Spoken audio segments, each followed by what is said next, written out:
Hi guys, welcome to the fourth session on Modulus. In this video, probably about 15 minutes of time, I'm going to discuss a very important part of the Modulus type of questions where we are going to look at finding the minimum or maximum of an expression containing modulus, right? It's a very nice theory with a few rules to be remembered. So we're going to look at how do we find the maximum or minimum of a modulus based expression. Such questions are quite common in various entrance exams, including DU, JAT, IPMAT, or even CAT for that matter. Okay, so let's take a look at it. This is about me. I'm sure you guys already know me by now. So let's quickly go ahead and start looking at an example. Okay, so let me start with this first question. I have f of x, and the expression for f of x is given as 2x minus 7 plus x plus 5, and there are two moduli. Now, how do we deal with this? The first step for solving this is to understand the process. Once you understand the process, next time onwards, you can do it in a faster way. But first, let us spend a couple of minutes trying to understand what is the mathematical proper way of doing it, right? So the first job is to draw the number line. When you draw this number line, and if you remember by now, we also know how to find the boundary points. So you will equate this to 0. So you will get x equal to 7 by 2. And you equate this to 0, you will get x equal to minus 5. So you have to draw the 2 points, that is your x equal to 3.5 and x equal to minus 5 in your x and y axis. This is what the dotted lines are. Now, you have three regions. What are the three regions? You have region A, region B, B is this region, and region C. So the entire number line is divided into three regions, right? So like in your inequalities or in the previous couple of videos on modulus, what we do is we will go to each region and see what happens to your f of x, right? So let's start with the rightmost region, that is region C. Now, in the region C, that is when you're talking about x to the right side greater than or equal to 3.5, remember that is this region, right? Because you are to the right side of 3.5. In this region, you can notice that the first modulus is always positive and the second modulus is always positive. In fact, it is either 0 or positive. Let's put it that way. It's definitely not negative. So we know that this modulus is positive and this modulus is positive, thereby rendering the modulus itself as useless, meaning you don't need a modulus if you know the interior value is positive. So you can write the expression without the modulus directly. And you will get the f of x, the version for f of x in this region C will become 3x minus 2. This is equivalent to a graph of y equal to 3x minus 2. But remember, when is this possible or in what region this is possible? It is only possible in this region C, which is to the right side of 3.5. So you have to draw the line. You have to draw the line y equal to 3x minus 2. Right? This is the line. So this is the graph to the right side of 3.5. I hope you're getting an idea. Now the same logic, but we will look at the central region, that is in the region B, right? We will look at in the central region, the region B. In this region, you are talking about x in this way. X is greater than or equal to minus 5, less than 3.5, correct? So if this is the case, you will notice that this is always negative, whereas the second modulus is still positive or 0. In this case, because this value is negative, when you take out the modulus, you will write it as this will become minus 2x plus 7. And this will be written as it is, x plus 5. So the expression in the central region, will become like this. And the simplified version will become y equal to minus x plus 12. Y equal to minus x plus 12. But this is only between minus 5 to 0.35. Please keep that in mind. Which means the new line I'm going to get will be this green colored line. And the important point to notice is Where this point stopped, the right side line stopped, from there the left side line will start. And that is an important point to notice. So this is a point of actually touching. They're both good. It's a V. The both are intersecting at the same point. Okay, because that is a boundary. This is a boundary point. It is a continuous graph. Please keep this in mind. It's a continuous graph. Then the same logic when you're looking at the left hand side. When you're looking at the leftmost region, then both moduli are negative, and hence your equation will become y equal to minus 3x plus 2. When you draw this third line, it will become in this way. And once again, if you notice, this is the point of continuity, right? It is not broken, it is continuous. Which means at x equal to minus 5, look at this. What happens when x equal to minus 5? Your y will be equal to minus of minus, which is plus. So 5 plus 12, which is 17. Look at this. What happens when x is minus 5? Your y will be equal to 15 plus 2, which is again 17. You can see that at this point, the value here and the value here both are same from the both lines. That is why they are touching each other. Right? The same logic appeared or happened in this point of intersection also, or point of touching also. This is your graph. Once you get the hang of the graph, then you can say, based on this graph, the minimum value is at 3.5, or rather the point at which the minimum of f of x happens is x equal to 3.5. X equal to 3.5. So this is the x minimum. So what is f of x minimum? F of x minimum will be f of x minimum of it is when you put x equal to 3.5. When you put x equal to 3.5, your answer is minus 3.5 plus 12, which is 8.5. Right? So this is your 8.5. Okay, so the idea in this kind of a question is you will be getting a continuous graph, and the points to be noted is the minimum value appears only at the boundary points. The minimum value can come only at the boundary points. This is what you need to understand. So why do you need to understand this? Because when you have more number of brackets like this or modulus like this, you don't have to draw the graph every time. If you realize that, look, minimum will happen only at the boundary points. If you realize this, then you don't have to draw the graph. Why? You can straight away put x equal to 3.5, x equal to minus 5, and then see where is the minimum happening. Because theory that you know is in between regions, it is a line. It is a line means it is either going up or it is coming down. So there cannot be a minimum value in between. There cannot be a minimum value in between. So either the minimum will happen at this point or the minimum will happen at this point. So the bottom line for such kind of questions, please keep in mind, it is that the minimum happens only at the boundary point. So check for the boundary points. You don't have to draw the graph every time. But if you want to draw the graph, this is the approach. Right? So let's move on to the next few things. So if you look at this question now, you don't have to draw the graph, but if you draw the graph, this is how it will be. And you can once again see that the graph, the minimum value happens at x equal to 1. What are the boundary points? The boundary points are plus 1, minus 1, and plus 2. And you can clearly see the minimum most point happens at x equal to 1. Once again, at the boundary point only. So you in the exam going forward, if you understand the funda for this, don't waste your time drawing graphs. Just check for the boundary points. Which boundary point is giving you the minimum value? That is your answer. But before going blindly into this, there are few rules that you have to keep in mind. What are the rules? If you look at the previous question, there were only pluses between moduli. But if you look at the next example that I have, if you look at the next example here, there are negatives between the moduli. So how will this affect your graph? Look at this. If there are negatives, so you can see this is positive, then negative and negative. So there are two negatives and one positive. So if the number of negatives are more, negative moduli are more. Remember, I'm not talking about the in-between values. That is not the sign inside the modulus.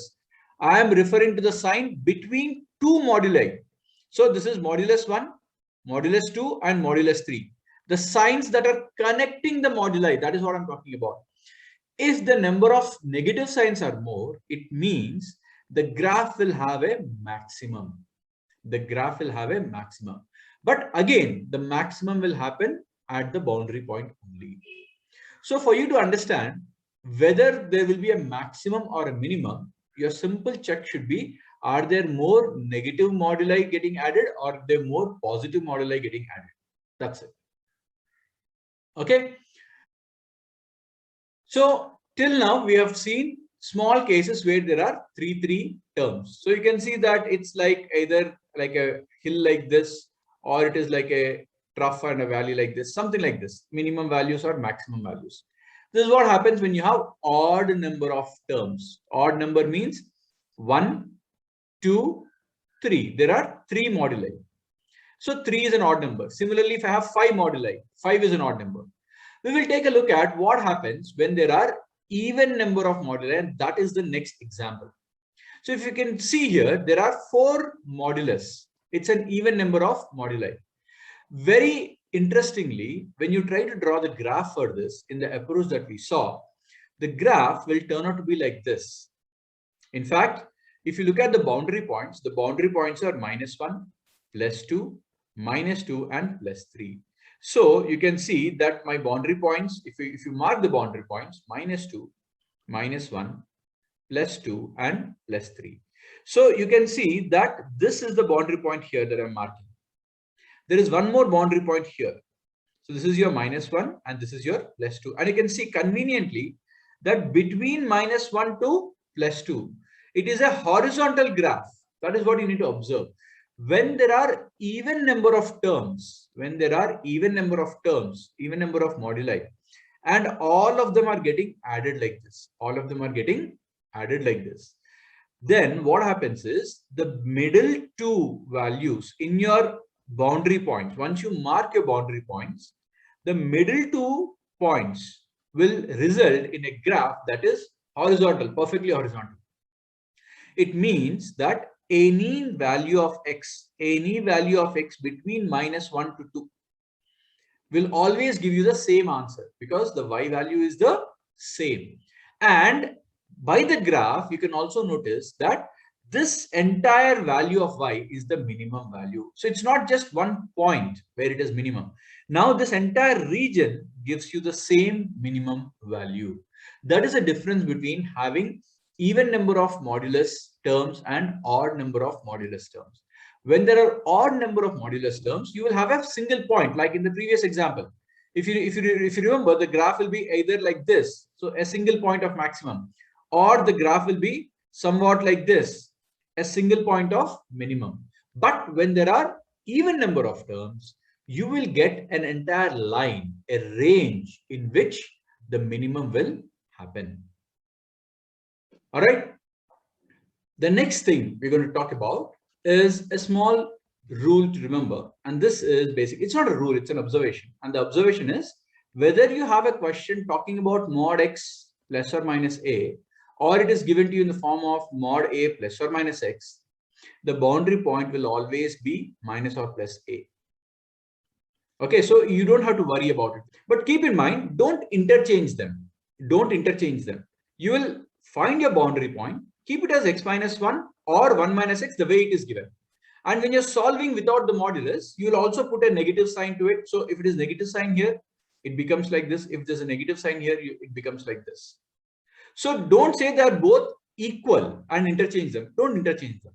What I meant to say is whether it is given to you like this or like this, whichever way it is given to you, the boundary point will be the same. However, continue with the same terms, the way in which it is given, and continue your procedure in the same way. Don't interchange them. Okay, it's a good habit not to change things unnecessarily. Right, moving on. Some simple rules that you have to keep in mind. Look at the first expression. The things that you have to keep in mind is, if the first thing is the moduli are getting added, always the moduli are getting added. Inside the modulus can be plus or minus, doesn't matter. Inside can be plus or minus, doesn't matter. But when you have the expression where all the moduli are getting added, and if there are odd number of terms, if there are odd number of terms, that's the case that we are looking at, right? So the way to find the minimum value, one way I already told you, you can check for every boundary point and see which boundary point is giving you the minimum answer. But again, that can also be laborious. So what you can do is you can arrange these terms in the ascending order of A, B, C, D. So once you get your boundary points, arrange them in the ascending order of your boundary points. And the minimum value will always happen in the middle term. The minimum value will always happen at the middle term. Remember, when all of them are positives, you will always look for a minimum only, right? You'll always look for a minimum. And this minimum will happen at the midpoint of the, midpoints mean the middle term of the ascending value arrangement of A, B, C, D, E. Okay, what I mean is, let's take this example. Mod x minus 1 plus mod x plus 2 plus mod x minus 3 plus mod x minus x plus 4 plus mod x minus 5. So if I want to find the minimum of this, I will first look at my boundary points. Plus 1, minus 2, plus 3, minus 4, plus 5. I will arrange these boundary points in the ascending order. So ascending order is minus 4, minus 2, plus 1, plus 3, plus 5. What is the middle boundary point now? Plus 1. So the minimum happens at x equal to 1. When x equal to 1, your answer becomes 0 plus 3 plus 2 plus 5 plus 4. So the minimum value here is 5 plus 5, 10 plus 4, 14. That's how you get your minimum. Let's look at the next rule.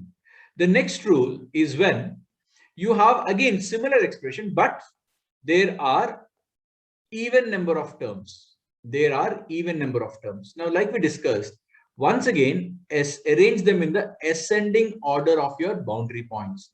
Arrange them in the ascending order of your boundary points. And now the minimum will happen anywhere between the middle two terms. If you remember, I showed you an example. Let's take one more example for you to understand this clearly. I have mod x plus 1 plus mod x minus 2 plus mod x plus 3 plus mod x minus 4. Odd number of terms, even number of terms. What are my boundary points? My boundary points are minus 1, 2, minus 3 and 4.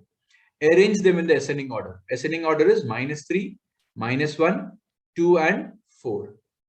Now, if I want to find the minimum value of your f of x, then this is attained any x at any x between minus 1 to 2. You take any x value between minus 1 to 2, this expression will give you the same answer.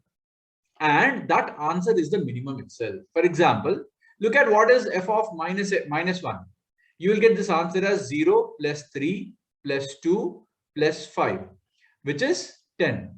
Let us take what is f of 0. F of 0 is 1 plus 2 plus 3 plus 4, which is again 10. What is f of 2? F of 2 will be 3 plus 0 plus 5 plus 2, which is again 10. And you can see any number you take between minus 1 to 2, you will always get the same answer, and that answer happens to be the minimum most. Okay, so this is the first case we have seen. What is this first case? Where all the middle signs are in between the modulus signs are positive. Let's look at the next case. The next case is where there is a plus or minus. So we don't know whether it's a plus or a minus, it's a combination. So some pluses are there, some minuses are there. Then, depending on the number of positive modulus terms, it might have a maximum or minimum. We have already seen this actually. So if there are more positives than negatives, so the f of x will have a maximum. If there are more negatives than the positives, then the f of x will have a minimum. That is the meaning. Okay. And if you want to find what is the minimum or maximum, here the ascending order middle value will not work out, because you don't see the ascending order and the middle value will work out only if all of them are positives. When some positives, some negatives are there, firstly, depending upon how many positives or how many negatives, you will have a maximum or minimum. Secondly, the only way for you to find out the minimum or maximum is by putting every boundary point and checking for each boundary point. Okay, so you'll check for A, B, C, D. Somewhere one of them will be either maximum or minimum depending upon the number of things. Right, guys. So I hope you guys understood about maxima and minima of modulus. In the next class, we'll take one last interesting aspect and wind up the topic of modulus. Thank you, guys. See you in the next session.